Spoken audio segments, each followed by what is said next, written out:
बिस्मिल्लाहिर्रहमानिर्रहीम। तीन अल्फ़ाज़ हैं जो आपने बार बार मुख्तलिफ़ किताबों के अंदर पढ़े होंगे और सुने होंगे। एक होता है मस्दर और एक होता है इस्म मस्दर और एक होता है अलम मस्दर। तो ये तीन चीज़ें होती हैं, मस्दर, इस्म मस्दर और अलम मस्दर। मुख्तलिफ़ किताबों के अंदर ये अल्फ़ाज़ आते हैं। आखिर इनके दरमियान में फ़र्क क्या होता है और इनकी तारीफ़ क्या होती है, ये हमें समझना है।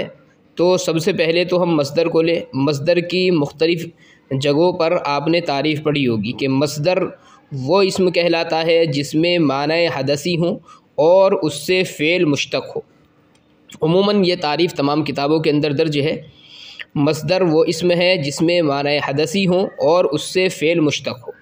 दूसरे नंबर पर आता है इस्म मस्दर। इस्म मस्दर किसको कहते हैं? बहुत सारी जगहों पर आप पढ़ेंगे तो इस्म मस्दर की तारीफ़ भी वही होती है जो मस्दर की तारीफ़ होती है, हालांकि इनके दरमियान में थोड़ा सा फ़र्क होता है। इस्म मस्दर वो इस्म कहलाता है जिसमें माने हदसी तो हो मगर उससे फ़ेल मुश्तक़ ना होता हो, उसको इस्म मस्दर कहते हैं।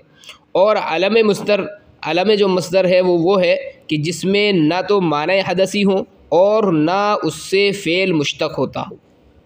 तो ये तीनों की तारीफ़ें हो गई। मस्दर वो इस्म है जिसमें माने हदसी हो और उससे फ़ेल मुश्तक़ हो। इस्म मस्दर वो है जिसमें माने हदसी हो मगर उससे फ़ेल मुश्तक़ ना होता हो। और अलम मस्दर वो है जिसमें माने हदसी भी ना हो और ना ही उससे कोई फ़ेल मुश्तक़ हो। आपने सुल्लमुल उलूम के अंदर पढ़ा होगा, अगर बड़ी जमात के आप तलबा हैं तो सुल्लमुल उलूम में एकदम इब्तिदा में सुबहानहू मा आज़म शानुहु जहाँ पर ये इबारत है, तो लफ्ज़ सुबहान के मुतालिक आप पढ़ेंगे तो वहाँ पर ये तहक़ीक़ बयान की जाती है कि लफ्ज़ सुबहान जो है इसके अंदर तीनों एहतिमाल हैं, मस्दर हो, इस्म मस्दर हो, अलम मस्दर हो। तो ये तो हो गई बहरहाल इनकी तारीफ़ें। अब इनके दरमियान में हम फ़र्क समझें, इनके दरमियान में फ़र्क क्या है। अलम मस्दर, मिसाल के तौर पर हम लफ्ज़ सुबहान को ही ले लेते हैं जो वहाँ पर मज़कूर है। तो इसके अंदर आप देखें कि ये मस्दर भी हो सकता है, अलम मस्दर भी हो सकता है, इसमें मस्दर भी हो सकता है। अगर हम इसको मानते हैं मस्दर, तो मस्दर में हम जानते हैं कि उसके तर्जमे में उर्दू में आखिर में ना आता है। तो सुबहान का तर्जमा अब मस्दर होने की हैसियत से करेंगे तो इसका तर्जमा होगा तस्बीह करना।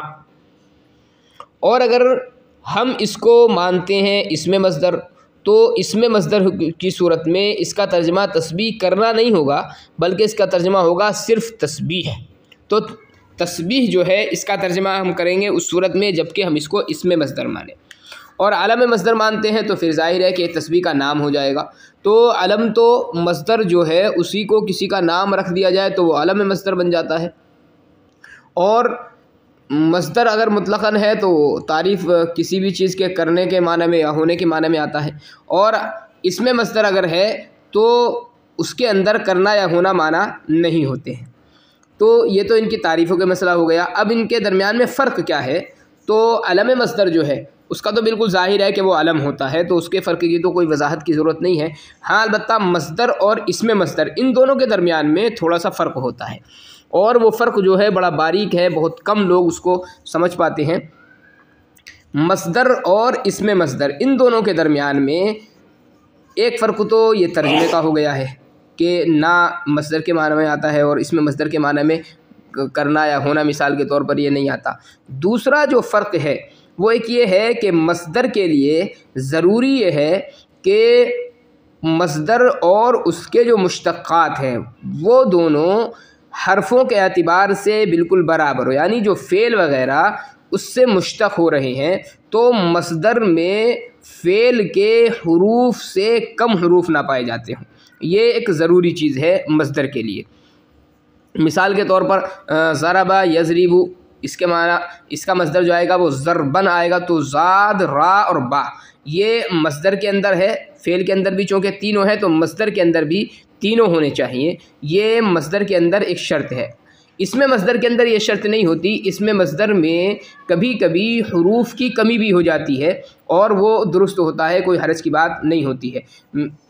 अच्छा, यहाँ पर एक एतराज़ और समझिए आप हज़रात अब ये जो मैंने बात बताई कि मसदर के अंदर जो है हरूफ वही होने चाहिए जो फ़ेल के अंदर हरूफ हैं, तो यहाँ पर कोई इश्काल कर सकता है कि वादा यईदु, इसका जो मसदर आता है वो तो ईदतुन आता है। तो यहाँ पर तो देखें वादा वाव इसके अंदर है और यईदु में अलामत मुज़ारा आ गई है या, तो वादा जो है असल में ये वाव ऐन और दाल ये असल मादा है, तो मसदर के अंदर भी ये मादा होना चाहिए था, हालांकि मसदर में मादा तो नहीं है, ईदतुन उसका मसदर आता है। तो इसका जवाब ये है कि यहाँ पर जो है दो शर्तें असल हैं कि एक तो ये कि मसदर के अंदर जो है हरूफ की कमी ना हो। अगर बाई चांस कहीं पर ऐसा है कि फ़ेल के जो हरूफ हैं मसदर के हरूफ में कोई कमी हो रही है, तो जो हर्फ कम हो रहा है उसके बदले में कोई हर्फ मसदर के अंदर ज़्यादा कर दिया गया हो, ये शर्त है। अब ईदतुन के अंदर आप देखें कि वाव वहाँ पर जो है कम किया गया है फ़ेल से, तो ता जो है वो ज़्यादा कर दी गई है। ईदतुन तो बहरहाल फ़ेल के अंदर 3 हर्फ हैं और मसदर के अंदर भी 3 हर्फ हो गए हैं।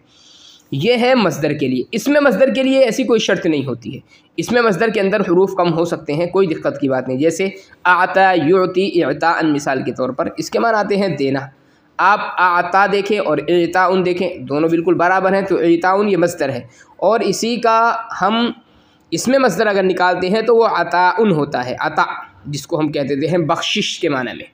तो ये जो होता है इसमें मसदर होता है। तो एक फ़र्क जो है तर्जुमे का हो गया और एक फ़र्क ये है हरूफ के एतबार से कि फ़ेल के जो हरूफ होंगे मसदर के अंदर उन हरूफ का पाया जाना ज़रूरी होता है और इसमें मसदर के अंदर उन तमाम हरूफ का पाया जाना ज़रूरी नहीं होता है, बल्कि 1 या 2 हर्फ उसके अंदर से हज़फ भी किए जा सकते हैं।